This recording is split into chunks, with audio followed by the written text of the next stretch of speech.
Maspeth Town Hall did not just happen. Someone envisioned and shaped an idea into reality. Some 41 years ago, Margaret Markey had the ambition and chutzpah to put together a team and open this beloved community center. She is here with us tonight, and it is my deep pleasure to introduce the founder of Maspeth Town Hall, Assemblywoman Margaret Markey.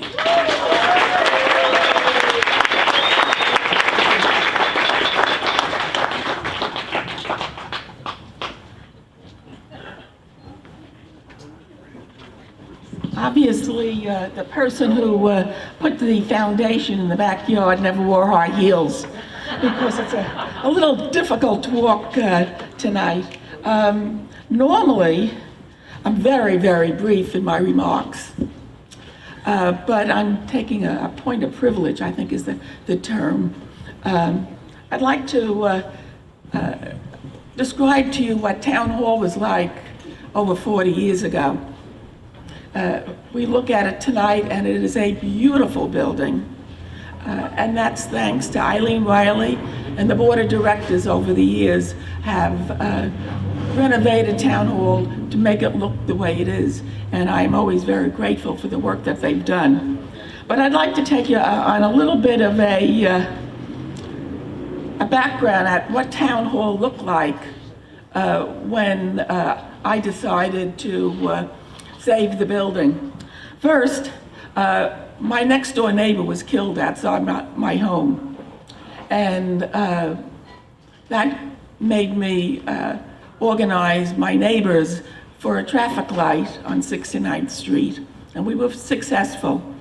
And during that time, the police, who were watching us very carefully, told us that they were moving from the police precinct here to Forest Hills, and that the building was going to be demolished. And at that time, people were building these, I call them illegal three-family homes, and that's what was supposed to happen right here on this property. Well, as a young mother with 3 young children who, especially on weekends, it was difficult to entertain them. During the school week, it was fine, but on weekends, they didn't have the activities that they have now. So and I can actually tell you the exact spot I thought about saving this building and making it into a cultural and a recreational center for the people of Maspeth. Now, I had a little bit of competition. There was someone, and I'm not going to mention names or groups or anything, but there was another very well-known organization that wanted the building as well.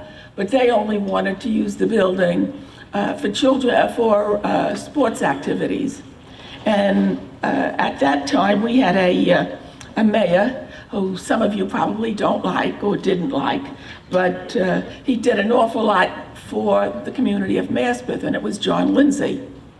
There was a man by the name of John Lofter who helped me get the traffic light on 69th Street. John was the heir to the, just a second, let me check my notes.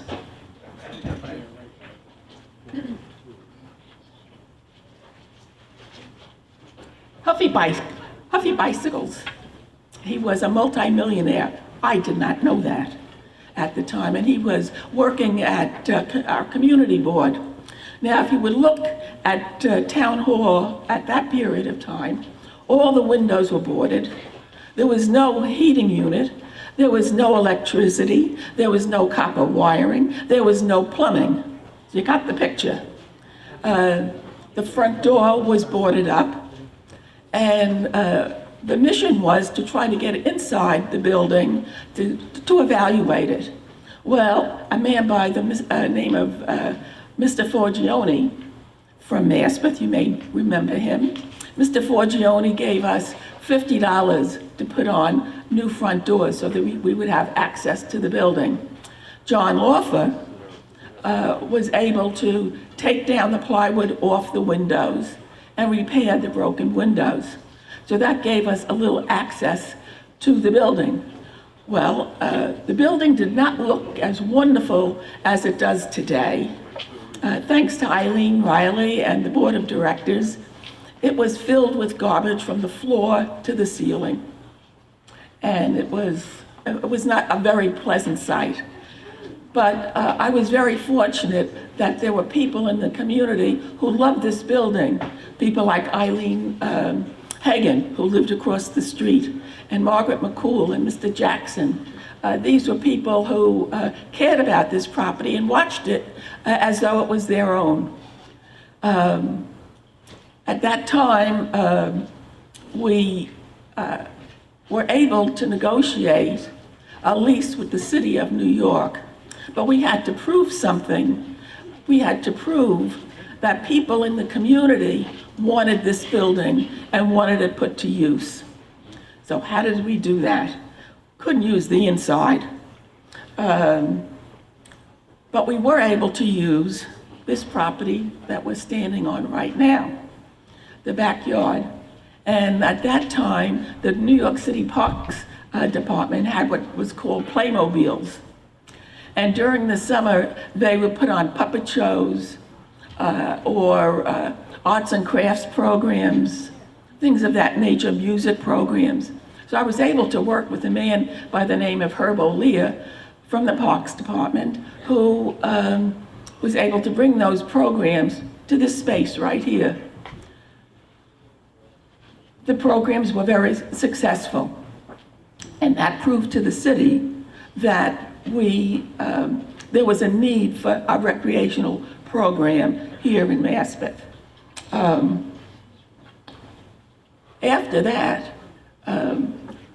something very special happened, and that special event was a little reception I had inside Town Hall after it was cleaned out by a lot of volunteers.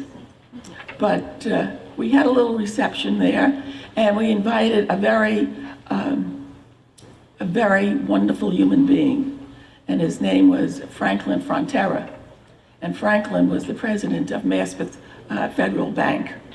And he came and looked at the building, and he turned, and I believe Ken was in the meeting with me, and he said, "Ken, take care of it. Let's get involved." And from that point on, Maspeth Federal, Ken Rudsworth, Alex Frontera, Franklin Frontera, were involved in making Town Hall what it is today. I often refer to it as my fourth child, and I mean that. I truly love this building. I love this community. I think it does a wonderful service to the residents of Maspeth, and I thank the board of directors, the executive director, Eileen Riley, and all those who support Town Hall for the past 40 years. It seems like a blink of an eye, but it has been 40 years. And I'm proud, as your assembly person, to also help in the funding of Town Hall. And I thank you for your support. And that's it, folks.